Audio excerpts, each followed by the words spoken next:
You ever get the feeling a single moment can rearrange everything you thought you knew? That night in Vegas, one sentence did exactly that.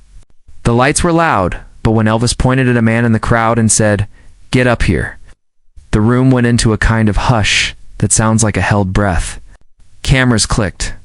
People leaned forward. The man who stood up wasn't a suit or a movie star. He was Ozzy Osbourne. Hair wild, reputation wilder, the last person anyone expected to be invited onto the King's stage. For 10 seconds, you could have heard a pin drop.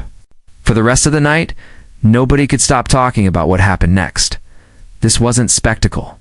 It wasn't a stunt. Elvis didn't point for shock. He pointed because he'd seen something in that mess of a man, a hunger, a truth, a noise that matched something inside him. You watch footage later and you'll think it's improbable. Polished legend and raw chaos singing cheek by jowl. But in the moment, nothing felt improbable. It felt inevitable. Picture the room, smoke curling like old ghosts, a chandelier catching camera flashes, 1,000 people caught between wanting to cheer and needing to understand. Elvis had just finished a song that would have been the high note for most performers.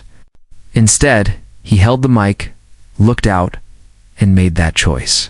Ozzy walked up like a man walking into someone else's memory. He stepped into the light like he was stepping into a sentence he didn't know the ending of. In Elvis, he smiled that crooked, private smile, the one that meant trust me. When they sang, the sound wasn't pretty in a polished sense. It was honest. Elvis's voice laid the melody like a warm hand. Then Ozzy's voice came on like a raw edge, gritty, startling, and somehow fitting right into the cracks. The band hesitated for half a beat, then pushed forward. People in the balcony stopped clapping. People in the front row stopped breathing. A songwriter in the back pressed his hands over his mouth because he realized something big had just been born out of a risk. There are two quick lies people tell about legends. 1, that they are untouchable. 2, that they never make mistakes. Those lies end when you watch Elvis hand the stage to someone who'd been told for years he didn't belong. Elvis wasn't showing off. He was showing something quieter recognition. He knew what it felt like to be both adored and alone. He knew the cost of being famous and the cost of being honest. Maybe he saw himself in the way Ozzy held his throat before a line, or the way his fingers trembled on an old habit. Maybe he simply liked the sound of truth. After the first verse, when the crowd finally found its voice again, someone near the aisle started to cry. Not a show cry, a real one. A woman I later talked to said she felt like she was watching two different American stories collide. The clean velvet of old radio and the ragged shout of something new. Both were American, both were loud, both meant something different to each person in the room, but together they felt like the country itself, messy and stubborn and suddenly whole for a second. And then came that private exchange. Elvis leaned in off mic and said, "A line you wouldn't catch unless you were watching closely. Don't lose yourself in the noise." Ozzy looked back, and he answered in a voice that cracked like a guitar string.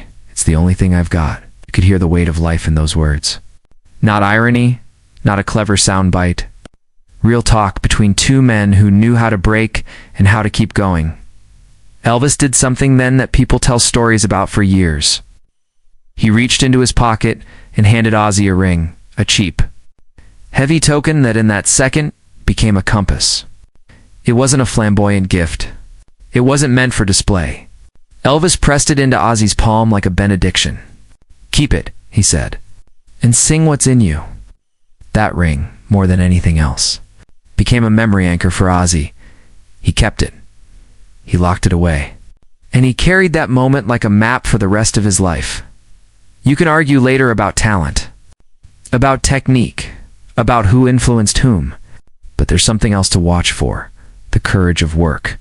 Elvis had the kind of power that could have turned this into an embarrassment. He could have turned Ozzy away, stiff and practiced. Instead, he stepped closer. Legends don't always extend hands. Elvis did. That hand changed the man standing in front of him. What followed is small in description, but large in echo. Ozzy went back to his life, but he came back with a new gravity. He said later that night, he understood what being an artist really asked. Not applause, not shock, but honesty. That ring reminded him that truth, even ugly truth, was worth a stage. He began to shape his noise, not for provocation alone, but as a form of survival, and for some people, kind of grace. The press had a field day. Rumors flew. Critics either hailed it as a staged PR stunt or called it a sacrilege. Fans fought in letters and phone calls.